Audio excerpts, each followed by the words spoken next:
এই শোনো না, শালু এডিটিং চ্যানেলটা প্লিজ সাবস্ক্রাইব করে দিও, আর এরকম নিত্য নতুন গল্প পেতে আমাদের সঙ্গেই থাকুন।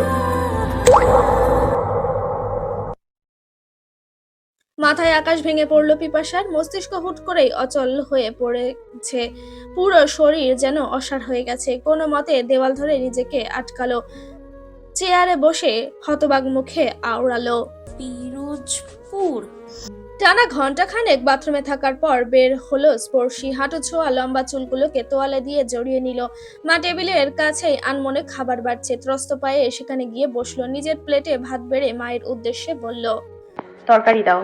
পিপাসা নীরব, আনমনে ভাতের চামচ নাড়িয়ে যাচ্ছে গামলায়। স্পর্শী তাকালো, কপালের মাঝখানটায় সূক্ষ্ম দু তিনটা চিন্তার ভাঁজ পড়লো। কণ্ঠে জোর এনে আবারও বলল, মা। আচমকায় চমকে উঠল পিপাসা, ব্যতিব্যস্ত কণ্ঠে বলল, হ্যাঁ বল। এগিয়ে দিল পিপাসা। তরকারি বাটিটা দাও। এরপর নিজের পাতেও নিয়ে নিল। দুলোকমা মুখে দিতেই মায়ের দিকে তাকালো স্পর্শী। হুট করেই কেমন চুপ হয়ে গেছে সে। বলল, কিছু কি ভাবছো তুমি? পিপাসা মাথা নাড়িয়ে না সূচক উত্তর দিল। বলল, না, তেমন কিছু না। আর সি কি পিরোজপুরে আছে? আচ্ছা, তুই গিয়ে নিয়ে আয় না। হ্যাঁ, এতটা দূরে আমি এমনিতেই জার্নি করতে পারি না। আমি তোদের জন্য রান্না করে রাখবো, ঠিক আছে? মাথা নাড়িয়ে হ্যাঁ সূচক উত্তর দিল স্পর্শী। পরক্ষণেই বলল, এই তো কিছুক্ষণ আগেই যাওয়ার জন্য চেঁচাচ্ছিলে, এখন হঠাৎ কি হলো? পিপাসা নিরুত্তর খেতে লাগলো। পরক্ষণেই বলল, আরশির সাথে কি একবারও ওরা ফোনে কথা বলতেও দেয়নি? স্পর্শী পুনরায় দেবে গেল বিষণ্ণতার জোয়ারে। অস্ফুট স্বরে বলল, না। আর খেলো না। দ্রুত চলে গেল রুমে। ত্রস্ত পায়ে পাতলা চাদরটার নিচে শুয়ে পড়ল। ফ্যান চলছে একাধারে, সেই চলন্ত ফ্যানের দিকে এক দৃষ্টিতে তাকিয়ে ভাবতে লাগলো স্পর্শী। আচ্ছা, তার কাছে তো কোনো কল রেকর্ড নেই, ওটা তো শুধু ভয় দেখানোর জন্য বলেছিল। কিন্তু যদি ওরা কাল আরশিকে না দেয়, তাহলে তাহলে কি করবে সে? মুহূর্তেই মস্তিষ্ক বলল, না না না, ওই সেক্রেটারি ছেলেটার মুখে ভয় দেখেছি, নিশ্চয়ই দেবে বোনকে। ভেড়ানোর দরজা আলতো হাতে ঠেলে খুলল পাভেল। রুমের ভেতরে ঢুকতেই পুনরায় ভেতরে থেকে বন্ধ করে দিল তা। এরপর ধীর পায়ে হেঁটে বিছানায় বসলো। পরশ আধশোয়া হয়ে কপালে হাত ঠেকিয়ে বসে আছে। পাভেল এসেছে সে টের পেয়েছে, কিন্তু চোখ খুলল না, ইচ্ছে করলো না মোটেও। পাভেল দীর্ঘশ্বাস ফেললো, নিচু কণ্ঠে বলল, না জেনে শুনে ওই বাচ্চা মেয়েটাকে তুলে আনা মোটেই উচিত হয়নি তোর। একবার ভাব, গত 3 দিনে ওর পরিবার, ওর বড় বোনকে কতটা দৌড়ের উপর রেখেছিস তুই। ও তো আমাদের প্রেমার থেকেও ছোট। একবারও কি দেখেছিস তুই ওকে? কি নিষ্পাপ চেহারা। এবার চোখ খুলল পরশ। সন্দেহ দৃষ্টিতে পাভেলের দিকে তাকিয়ে বলল, আমি এত প্রশংসা শুনতে চাইনি তোর থেকে। তোর তো যে মেয়েই সামনে পড়ে সেটাকেই নিষ্পাপ মনে হয়। এত প্যাঁচাল বাদ দিয়ে কি বলবি সেটা বল। পাভেল নড়েচড়ে বসলো। এরপর দ্রুত কণ্ঠে বলল, ওর বড় বোনের সাথে যেসব কথা বলেছিস সব রেকর্ড করে রেখেছে। কালকের মধ্যে বোনকে না পেলে সে টিভি অফিসে যাবে প্রেস নিয়ে। আমি কাল সকালের মধ্যে ওকে ছেড়ে দেব। পরশ অন্যদিকে তাকিয়ে রইল। পাভেল পুনরায় পাশে বসলো। উকি মেরে তাকাতেই দেখলো পরশের ফোনে থাকা পিয়াসের হাস্যোজ্জ্বলের ছবি। পাভেল পাশ থেকে ফোনটা নিয়ে আলগোছে ডিলিট দিয়ে দিল। পরশ এবারেও নিরুত্তর। হুট করেই বলল, হয়তো ওই ছোট্ট মেয়েটার কোনো দোষ নেই, কিন্তু ওর বোনের ছিল। অগণিত ভুল ছিল ওর। ওর নিজেকে কি ভাবে? ওর তো 7 রাজার ভাগ্য যে আমার ভাই ওকে পছন্দ করত। কিন্তু ও কি করলো? দিনের পর দিন পিয়াসকে মেন্টালি সিক করে দিল, অপমান অসম্মানে জর্জরিত করে দিল। আমি 100% শিওর ওর কারণেই পিয়াস নেশা ধরেছে, নইলে এই বাজে বন্ধুদের সাথে পরিচয় হতো না।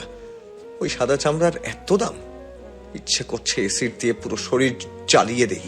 পাভেল কটমট করে উঠল। বলল, যত দোষ সব স্পর্শী ঘোষ।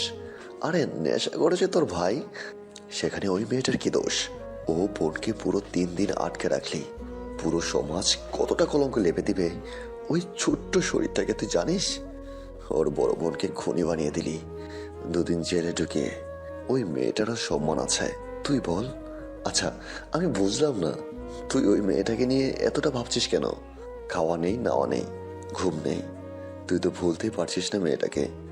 সামনে তোর বিয়ে, অন্তত পূরবীকে নিয়ে ভাব। তা না করে তুই তো অন্য মেয়েদের সাথে সারাক্ষণ জড়িয়ে আছিস।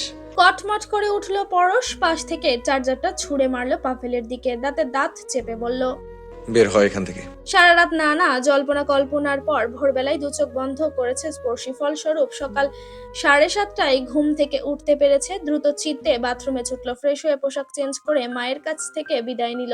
পার্সে কিছু টাকা নিয়ে বেরিয়ে পড়লো পিরোজপুরের উদ্দেশ্যে। এখন অবধি কোনো ফোন আসেনি, তার মানে আরশিকে ওরা দিবে না। এবারে আর বসে থাকবে না স্পর্শী, পুলিশ নিয়ে সোজা হাজির হবে এমপির বাড়ি। একজন জনপ্রতিনিধি সবার অগোচরে ঠিক কতটা জঘন্য হতে পারে সেটা বুঝিয়ে দেবে পুরো পিরোজপুরবাসীকে। ঘড়ির কাঁটায় মাত্র 8:22, আর কিছুক্ষণের মধ্যেই বাস এসে পড়বে। সকাল 8:30, কফি বর্ণের এক বিলাসবহুল গাড়ি এসে থামলো রেডিও কলোনির প্যাসিফিক গার্মেন্টসের কোম্পানির সামনে। ড্রাইভারকে গাড়িতে রেখে বের হয়ে গেল পাভেল। দরজা খুলে আলতো হাতে বের করলো আরশিকে।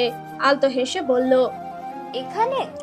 উৎফুল্ল আরশির চোখ মুখ খুশিতে চকচক করে উঠল, অস্থির হয়ে বলল, হ্যাঁ হ্যাঁ, এটাই রেডিও কলোনি। এরপর ওই গলিতে রিক্সা ধরে সোসাইটি গেট যেতে হবে, তারপর ওখানেই আমাদের বাসা। আপনি আমার সাথে চলুন না পাভেল ভাই, বিকাল না হয় ফিরলেন। হেসে দিল পাভেল, বলল, হ্যাঁ হ্যাঁ, তোমাদের বাড়িতে যাই, তারপর তোমার বড় বোন আমায় কচু কাটা দিয়ে আপ্যায়ন করুক। মারা পড়বো নাকি আমি? শেষে ভাইয়ের উপর সমস্ত রাগ আমার উপর ঠেলে দিক, কোনো মতে কারো হাতে তুলে দিয়ে কেটে পড়তে পারলেই আমি বাঁচি।